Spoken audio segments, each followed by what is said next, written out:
我諗未來亦都會有好多人咧係嘗試係去影響呢個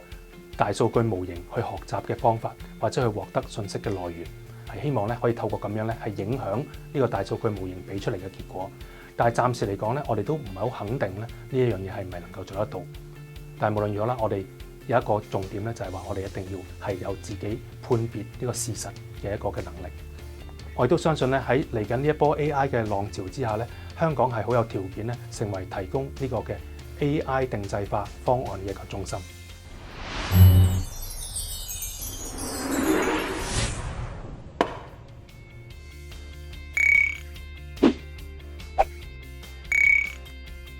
咁 AI 咧帶嚟咗好多嘅機會啦，同埋好多嘅生產力嘅一個嘅快速提升之外咧，事實上咧亦都會帶嚟一啲嘅新嘅風險。以後咧 AI 咧可能會成為好多人咧係獲得知識嘅第一個嘅一個窗口。可能尤其是一啲係年青人啦，或者小朋友咧，佢哋又可能咧唔會睇書啦，甚至亦都唔會係用 Google 呢啲嘅搜索引擎，而直接咧就係會係問 AI 獲得佢哋想要嘅答案。咁所以 AI 提供嘅知識究竟係咪所謂咧係中立啦，或者準確，就係非常之重要。而呢度咧存在一個風險點咧，就係而家嘅大數據模型，無論係佢嘅訓練方法啦，定係咧去訓練嘅時候所採取嘅原始素材咧，事實上咧都唔係完全透明嘅。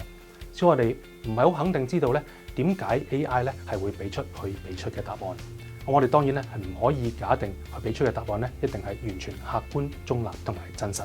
我哋而家現存人類社會嘅一啲偏見，因為咧已經係大量咁樣咧散佈喺互聯網啊或者等等書面嘅信息入面咧，我哋 AI 學習我哋人類嘅總體知識嘅時候咧，亦都將呢啲偏見咧係即係吸收咗落去。所以我哋要盡量咧係減少 AI 自己本身嘅偏見咧，為我哋帶嚟嘅一啲嘅誤導。我諗未來亦都會有好多人咧係嘗試係去影響呢個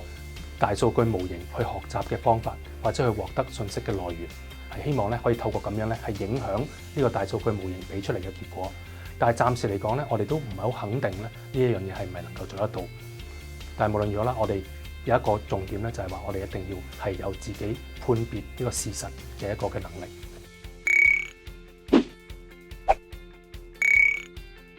我哋一般人咧用呢啲 AI 產品咧，都係用一個網頁端或者係手機一個 App 上邊咧一個對話框咁樣咧，去同呢個嘅大模型去做一個嘅互動，從而係得出我哋想要嘅結果。因為好似頭先講過啦，我哋而家咧唔係好肯定知道咧呢啲大數據模型咧究竟係用乜嘢嘅素材係進行訓練。咁所以咧我哋唔係好肯定咧究竟用乜嘢嘅方法咧可以影響到呢個訓練嘅結果。其中咧，大家可能提得比較多嘅咧，就係一個數據安全嘅問題。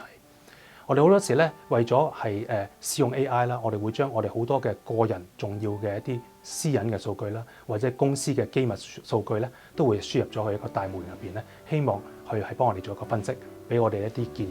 咁究竟呢啲上傳咗嘅機密或者隱私數據，會唔會係被呢個第三方去竊取啦？又或者會唔會咧被呢個大模型公司攞咗嚟去做進一步嘅培訓咧？咁呢一點咧未必係咁清晰嘅，有一定嘅唔透明性。有一啲嘅 AI 嘅網站啦，佢就可能會寫得清楚少少咧，話你輸入嘅數據係佢係唔會用嚟做進一步嘅學習。咁你可以選擇相信佢，亦都可以咧選擇係抱有一點嘅一個嘅即係保留。但係無論如何啦，我哋都建議咧就係話，唔好輸入一啲太敏感嘅信息，盡可能咧將一啲機密或者係私隱嘅信息咧係做一啲嘅處理，即係話咧唔好將自己名係寫入去，可能你咧我叫做劉芳，咁可以寫劉先生，諸如此類咧，咁令到我哋嘅個人嘅信息咧就唔會係咁容易係洩漏出去。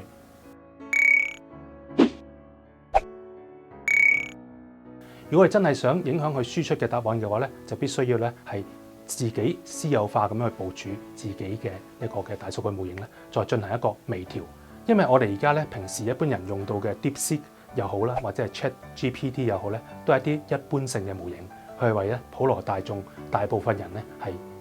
設計嘅一個通用嘅模型。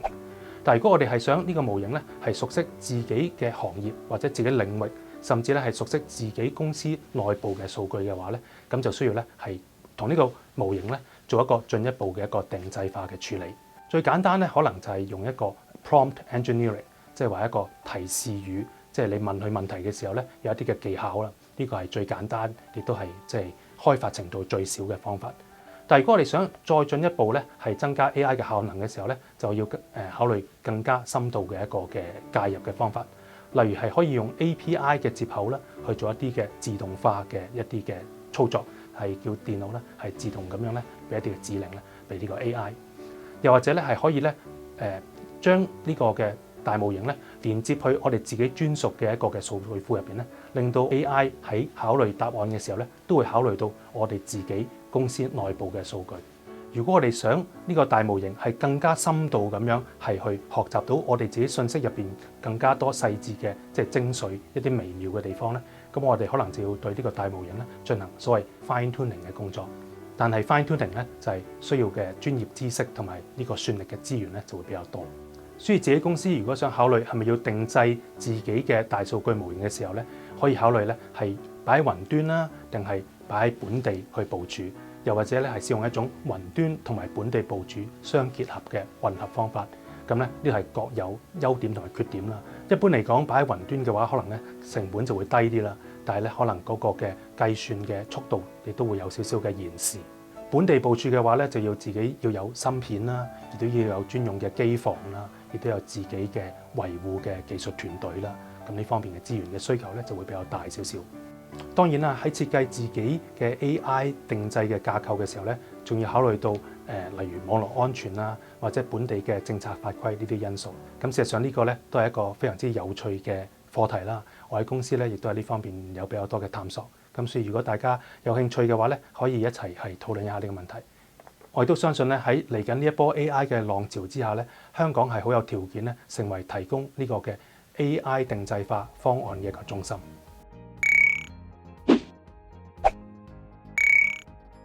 咁我哋公司 LifeSync Robotics 咧就係做骨科嘅手術機械人嘅。手術之前咧，我哋就